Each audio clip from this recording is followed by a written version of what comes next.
work on a lot of projects with less time because, like they said, they only work 1 day a week, but the other group was here 5 days a week. Okay, so of those projects that you did, what was your favorites? Like, what are you most interested in? And if you had the opportunity to continue it, what would you do next? My favorite was the key cactus germination trials. And in order to further it, which we've actually talked about, is we have 1,000 of these seedlings of this endangered cactus, which is amazing. Because think about like what we could do with reintroducing. So we're thinking about carrying out these seedlings and letting them grow, and really seeing if the cross-pollinated ones just have a better survival rate and actually just become the more robust kinds.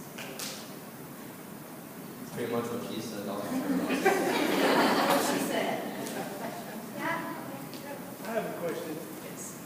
Big Pine Key is different than any of the other keys in that it's more palmetto pine, kind of like the Everglades, different kind of soil, different kind of rock.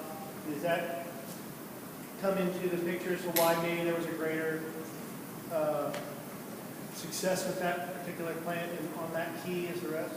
Well, we didn't really study that specifically, but I'm sure that because of that environment, it probably had more nutrients, which allowed more cactus to grow. Well, I think what he's referring to is kind of like the pine rockland habitat on Big Pine Key, which isn't where these cactus grow. They kind of they grow in a low hammock in this one portion of Big Pine Key. It's actually there's some soil differences, but I mean it's still generally limestone with the same general vegetation as the habitat in the other parts of the key.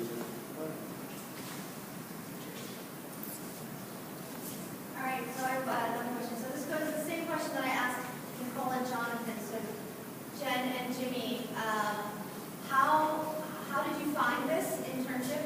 Was it useful to you, and what did it yield towards moving your research forward? Oh, I'll go first. So literally everything that these guys worked on benefited our program. I mean, so I'll start with the key tree cactus experiment.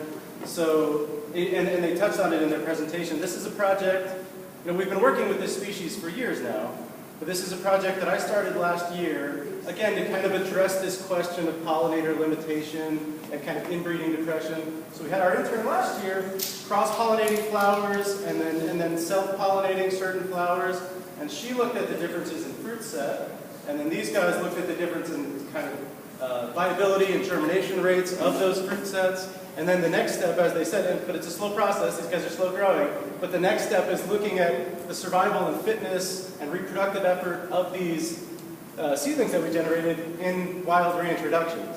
So I mean, this is just a critical step in a longer study that I'm glad that they were a part of. The Keys phenology data, I mean, in a few days, these guys generated a deliverable product to my research colleagues in the Keys that a lot of people are excited about. 50 pages. Who's counting though? But yeah, literally everything else, the fern propagation trials. I mean, I could go on. Literally everything they did was they should have been on the payroll, was a direct benefit to our program. And I'll just mention, they brushed on with this, their cactus study that they're writing up.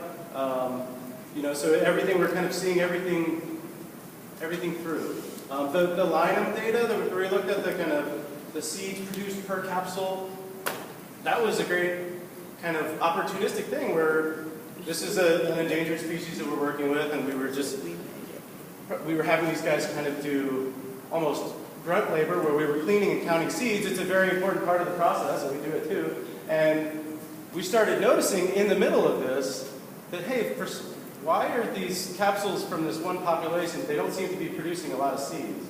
I think which was a good example for them and ourselves to kind of use the scientific process right there. So we observed something in our data we were collecting, and then so we started, we should start looking at how many seeds these are generated per capsule. Then we got this interesting result out of that, so I feel like now we have a little bit of a better understanding of the behavior of this species and maybe things we need to look at in the future. So Very cool. Can't say enough.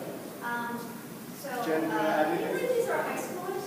You believe that this whole thing, that these are high schoolers? It's crazy the way it's done. Anybody else have any more questions?